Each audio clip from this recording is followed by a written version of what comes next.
আজকে আমি তোমাদের সাথে শেয়ার করব আমাদের সবার খুব পছন্দের টক ঝাল মিষ্টি আমের আচার। ভিডিওটি একদম স্কিপ করো না। হ্যালো ফ্রেন্ডস, নতুন আরেকটি রেসিপি নিয়ে তোমাদের সামনে চলে এলাম। নতুন আরেকটি ভিডিওতে তোমাদের সবাইকে অনেক স্বাগত। তো আমি নিয়েছি 5টা কাঁচা আম। এখানে পরিমাণ যদি আমি বলি 500 গ্রাম আছে কাঁচা আম। আমগুলো ভালো করে ধুয়ে পরিষ্কার করে নেওয়ার পর খোসা ছাড়িয়ে নিয়েছি। এবার আমি আমগুলো ছোট করে টুকরো করে কেটে নেব। তোমরা তোমাদের পছন্দ মতো সাইজে কেটে নিতে পারো। তোমরা চাইলে রোদে ভালো করে শুকিয়ে নিতে পারো বা একটা সুতির কাপড় নিয়ে খুব ভালো করে মুছে নেবে। শুধু একটা জিনিস লক্ষ্য রাখবে, এর মধ্যে যেন কোনো জল ভাব না থাকে। তাহলে এবার আমি আচারের মশলা বানিয়ে নেব। এর জন্য আমি নিয়েছি 2 চামচ গোটা সাদা জিরে, 2 চামচ গোটা ধনে, 4টে শুকনো লঙ্কা। ঝাল তোমরা তোমাদের পছন্দ মতো দিতে পারো। 1 চামচ 5 ফোড়ন নিয়েছি। এবার আমি ধনে, জিরে, শুকনো লঙ্কা ভেজে নেব। কিছুক্ষণ ভেজে নেওয়ার পর এরপর আমি এর সাথে 5 ফোড়ন ভেজে নেব। তোমরা কিন্তু 5 ফোড়ন খুব বেশি ভাজবে না, কারণ 5 ফোড়নে মেথি থাকে, মেথি বেশি ভাজলে তেতো হয়ে যায়। তো দেখো মশলা ভেজে নিয়েছি। আর অবশ্যই তোমরা যখন মশলা ভাজবে আঁচটা কমিয়ে নেবে। এবার আমি মশলা ঠান্ডা করে গুঁড়ো করে নেব। তোমরা কিন্তু খুব বেশি মিহি করে গুঁড়ো করবে না, একটু গোটা গোটা রাখবে। একটা কড়াই নিয়েছি, ওর মধ্যে নিয়ে নিলাম টুকরো করে কেটে নেওয়া আম, দিয়ে দিলাম স্বাদ অনুসারে নুন। এবার আমি এর মধ্যে দিয়ে দেব জল। গ্যাসটা জ্বালিয়ে নিলাম। এখন আমি গ্যাসের ফ্লেম হাই রেখেছি। আমগুলো হালকা ভাপিয়ে নেব। আর দেখো আমি নিয়েছি গুড়, আমি দেব 300 গ্রাম গুড়। আমগুলো হালকা ভাপিয়ে নিয়েছি। এবার আমি জল থেকে তুলে নেব, ভালো করে শুকিয়ে নেব। তোমরা চাইলে রোদে শুকিয়ে নিতে পারো বা সুতির কাপড় দিয়ে মুছে নিতে পারো।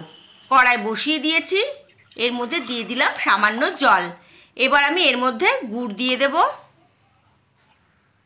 এখন আমি গ্যাসের ফ্লেম মিডিয়াম রেখেছি। এর মধ্যে 2 চামচ চিনি দিয়ে দিলাম। গুড় যখন গলতে শুরু করবে তখন আমি এর মধ্যে দিয়ে দেব ভাপিয়ে নেওয়া কাঁচা আম।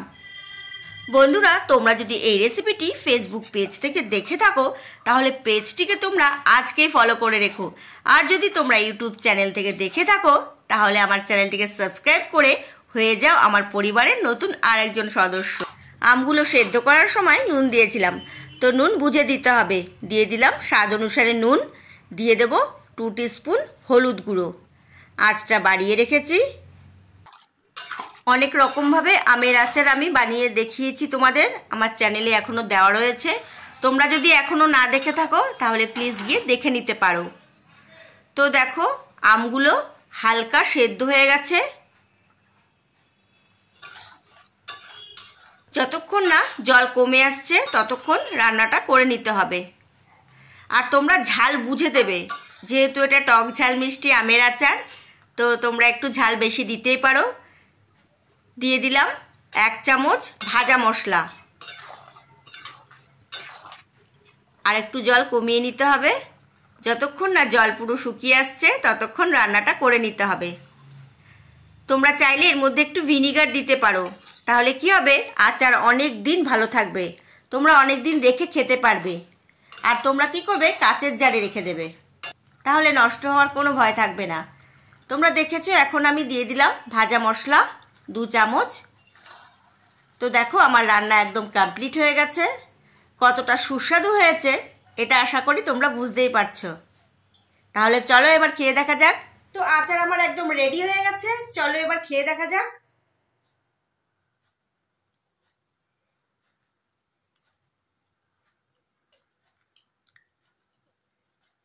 আহা, খুব ভালো হয়েছে বন্ধুরা। ঠিক যেভাবে দেখিয়েছি তোমরা বাড়িতে ট্রাই করো আর আমাকে জানাও তোমাদের কেমন লাগলো। এতটাই ভালো হয়েছে